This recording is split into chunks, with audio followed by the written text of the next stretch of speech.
Dunia sedang tidak baik-baik saja, bos. Dunia sedang berperang. Kita lihat di Eropa sana, Rusia melawan Ukraina, di mana Ukraina di belakangnya ada NATO, ormas terkuat di bumi. Palestina lawan Israel. Kemudian juga di Amerika misalkan sekarang, Venezuela dengan Guyana sudah memanas. Jangan-jangan nanti sebentar lagi Tiongkok menginvasi Taiwan. Kemudian juga di Laut Cina Selatan sering terjadi konflik. Terbaru kita lihat Cina mengirimkan 100 kapal nelayan di Laut Cina Selatan untuk memprovokasi Filipina misalnya. Belum lagi permasalahan di dalam negeri kita seperti KKB yang sampai saat ini masih terus ada. Kenapa ini bisa terjadi? Karena memang ini ada desain dari pihak asing. KKB itu tidak akan bertahan kalau tidak didukung oleh pihak asing. Dari mana mereka mendapatkan senjata? Dari mana mereka mendapatkan biaya untuk mobilisasi, untuk makan dan lain dan seterusnya. Tapi memang ini ada pihak asing. Maka kalau kita ingin menyelesaikan persoalan KKB, maka pendekatannya bukan hanya pendekatan di dalam negeri saja. Tapi kita ini menyelesaikannya harus dengan pihak-pihak asing yang ada di belakang KKB ini. Siapa? Ada Israel, Inggris, Australia. Itu pihak-pihak yang ada di belakang KKB. Tentu kalau kita bahas motifnya itu panjang sekali. Dan saya kira kalau dalam video ini saya ingin membahas tentang Pilpres. Karena sebentar lagi kita akan memilih presiden, tepatnya di 14 Februari 2024. Saat ini begitu rumitnya permasalahan geopolitik dunia. Saya kira ke depan akan lebih rumit dari ini. Dan kita saat ini sudah memiliki 3 calon presiden dari latar belakang yang berbeda pula.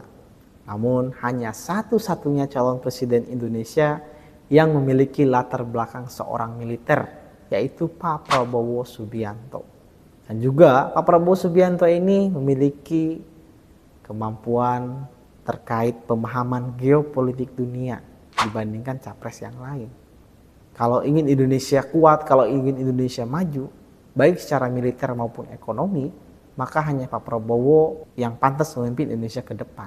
Jadi begini, kalau kita ingin Indonesia ekonominya maju, ekonominya kuat, itu harus dibarengi dengan kekuatan militernya juga.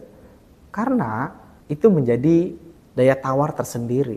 Kalau militer kita kuat, pihak asing itu akan takut juga dengan kita, akan takut ngatur-ngatur kita.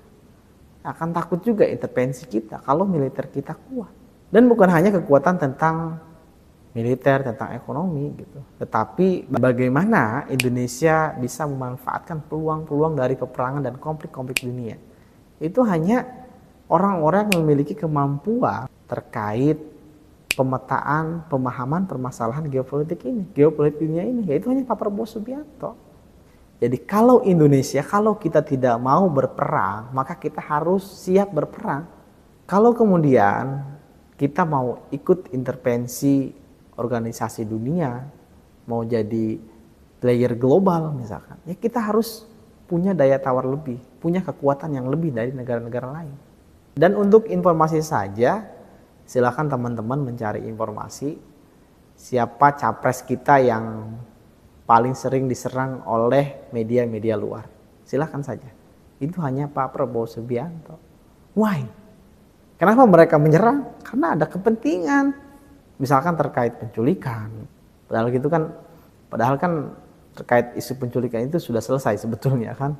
Orang-orang yang pernah diculiknya pun ya kan udah gabung dengan Pak Prabowo, malah mendukung Pak Prabowo gitu, seperti Pak Budiman, kemudian juga Gerindra juga kan. Dan saya kira itu sudah clear. Tapi kenapa Pak Prabowo yang selalu diserang, apalagi mendekati Pilpres? Kenapa nggak ada yang diserang tuh bukan Pak Ganjar, Pak Mahfud, atau Pak Anies, atau Caimin, tapi Pak Prabowo yang selalu serang? Ini juga satu pertanyaan gitu. Dan bahwa artinya pihak luar itu tidak menginginkan Pak Prabowo untuk menjadi Presiden RI karena mereka khawatir, karena mereka takut kalau Indonesia dipimpin oleh Pak Prabowo akan menjadi negara kuat. Terima kasih sudah menonton video ini. Kita